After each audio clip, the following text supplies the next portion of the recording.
Hey everyone, welcome back to the Clueless Dad. I shared here on my vlog a few months ago that my kid had been in a few TV commercials. BB 舒服如媽咪抱抱，Huggies 全港級量 No.1 品牌。And since then, he's actually shot a few more, both actually TV commercials. Touch. You can touch, darling. Yes, good. Touch, touch, touch, honey. As well as print ads here in Hong Kong as well as in Japan.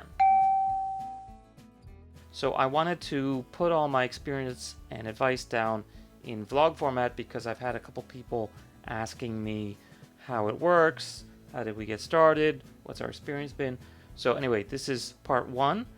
So this is based on my experience with my kid in my part of the world. Your mileage may vary, but this is based on our experience with a half Japanese, half Caucasian boy growing up in Hong Kong.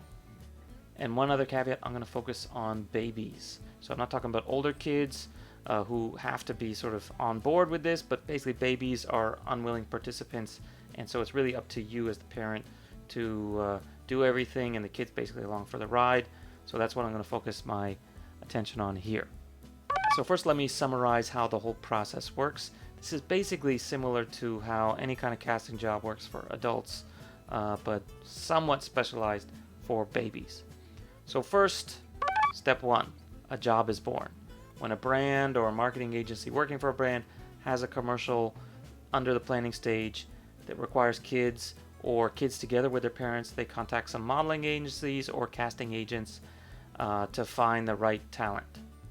Step two, job postings. So sometimes these advertising people put out a casting call and send it to a bunch of modeling agencies. Sometimes they might just work with one agency and they hit them up, or they might work with independent casting people. So sometimes these jobs get posted, all over the place on public forums.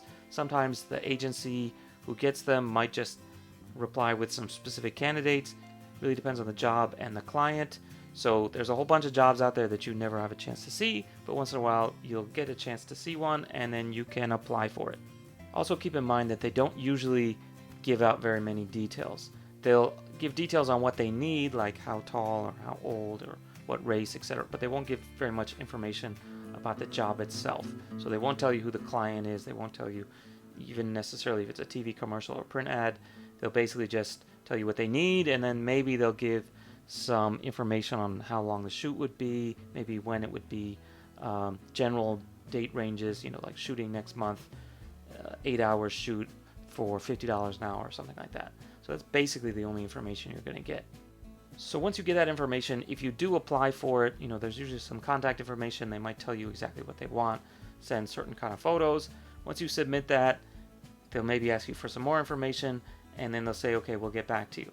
And sometimes they never get back to you, and sometimes they say, okay, turns out we're going to do a casting next week, and we'd like you to come in. Part three, the casting. So this can go one of two ways. One is completely electronically. They might say like, hey, can you send us a video of your kid running around, or can you do this or that? And they'll just review it electronically. The other way is the old-fashioned way. They might actually ask you to come in for a casting. And so in that case, they'll give maybe a time range, and they'll say, hey, come down to this office over here. And in Hong Kong, it's usually in some industrial warehouse space. It's kind of sketchy, and you go there and there's a bunch of kids waiting, and you're still competing for the job. You basically just got to stage 2 here. Step 4, the waiting. So I won't talk about casting strategies right now. Check back for my other video for more detailed advice on that. But in the meanwhile, let's say you've done the casting, what happens next? So they have your contact information. They basically say, don't call us, we'll call you. And you just have to kind of sit around and wait. And sometimes it happens pretty fast. Sometimes it takes a while. Sometimes you know right away during the casting, like, oh man, that went really bad. Or man, that other kid who was right before us did really well. So you might think that you have no chance, but sometimes it's actually happened to us where we thought we did badly and we ended up getting the job anyway. So you can't really tell. Maybe that other kid that they like better dropped out, or his schedule didn't fit and yours does. So you just kind of have to wait. And literally, like maybe, I don't know, at least 50% of the time, you may not ever hear back one way or another. These things just kind of disappear, or they get delayed, or they get canceled. So you just have to kind of sit around and wait. I think the longest we had to wait so far is about a month of just like oh, they're working on it. Oh, the client's still deciding. And then finally we heard back like, hey, it'll be next week. Are you free? So just, be patient and expect that you may never hear back. Part 5, the final selection. So this is actually kind of the best part and also the most annoying part. So you did the casting, you've been waiting, finally they get back to you and start asking questions. And you don't have the job yet, they just know that you're sort of a candidate and they want to get more information.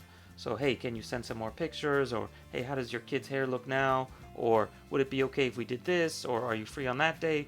Are you okay with this particular salary? That's obviously an important one. And then you want to get all the potential snags out of the way. Like, okay, is it okay if we cut your kid's hair?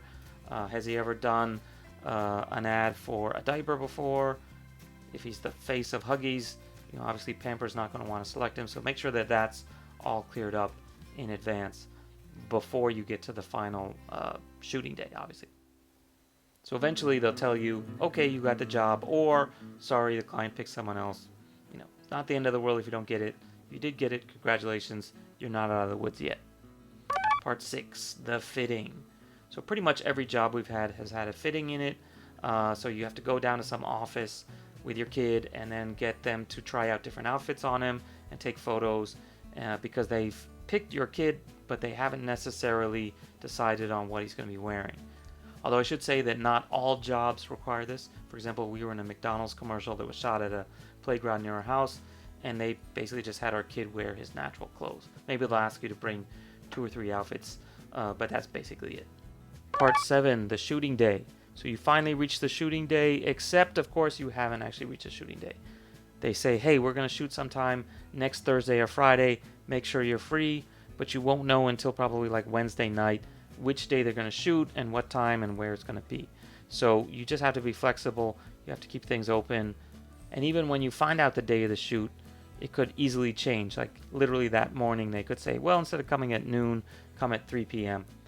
And that really sucks for a parent who's trying to time, naps and meals so that the kid is super awake at the right time and not cranky and grumpy. But unfortunately, that's just the nature of the beast. Even if your kid is the star of the commercial, he's not the only one there. There's going to be dozens of, crew and cameramen and lighting guys and all that. And so maybe they have to do other shots before you and other shots after you, and maybe they have to go to several locations. So it can't all be centered around your kids, so you just have to be flexible. It's annoying, but that's unfortunately the way that things work. Part 8, the backup baby. So I gotta warn you, you may have gotten the job, but you might not be in the commercial. So almost every job that we've done, they've actually had a second baby, or in some cases a third and fourth baby, on location at the same time, because kids are kids freak out, kids get cranky, so they always want to have a backup. They got the other 20 people there, and if your kid is crying hysterically, they can't wait, they're burning daylight or whatever, so they say, hey, bring in the backup. And we've literally had this happen before, but luckily in at least one case, the backup kid started crying even worse than our kid, so that kind of made it a little bit better.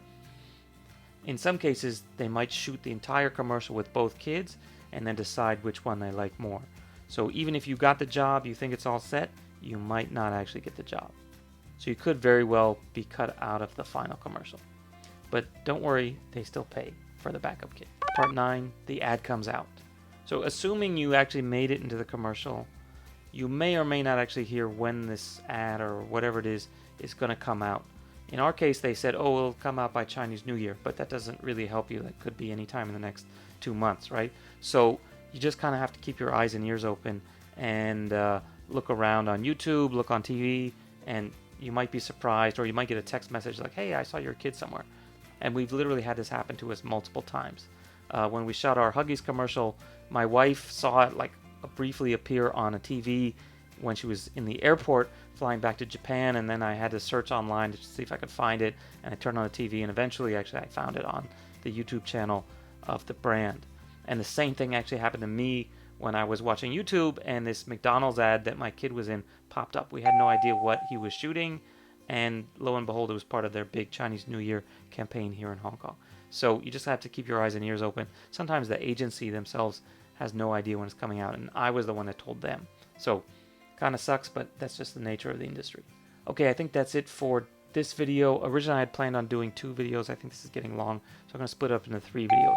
In the next video, I'm going to give tips on how to audition and kind of, what is required to kind of get a job.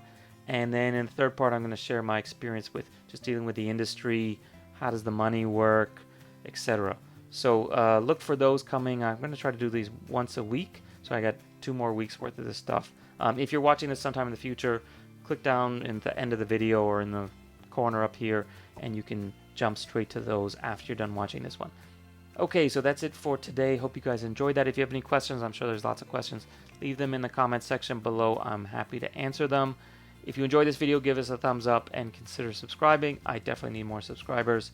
I'm normally doing like stroller reviews and crib videos and IKEA how-tos on this channel, but I'm happy to do more of this kind of like behind the scenes entertainment stuff. I actually have, on a separate note, have another video I want to do about the scam that is baby photos.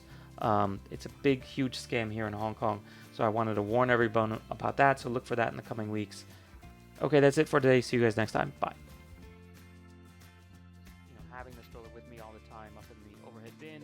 As soon as we get off the plane, pull it out, unfold it, and walk off. Literally, that could save you 15-20 minutes right there.